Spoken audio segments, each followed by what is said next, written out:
Hello everyone, welcome back to my YouTube channel. I am Zia and you are watching Earning Kingdom.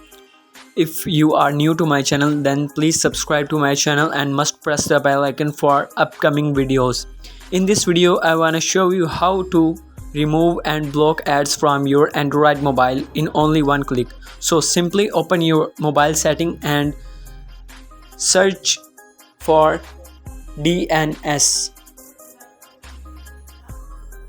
And then search it. Okay, here you see for private DNS, click it. Okay, and then open the last option, that is private DNS. Okay, select private DNS provider hostname. Okay, and then type here dns.adguard.com. okay, please like this video and then save it.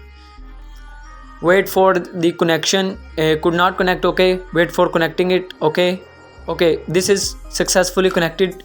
If your private DNS is not connected to your mobile, then DM me on Insta. The Instagram link is in bio. And if you like today's video, then please subscribe to my channel and must press the bell icon and like the video, share the video, and must please comment on this video. Love you all.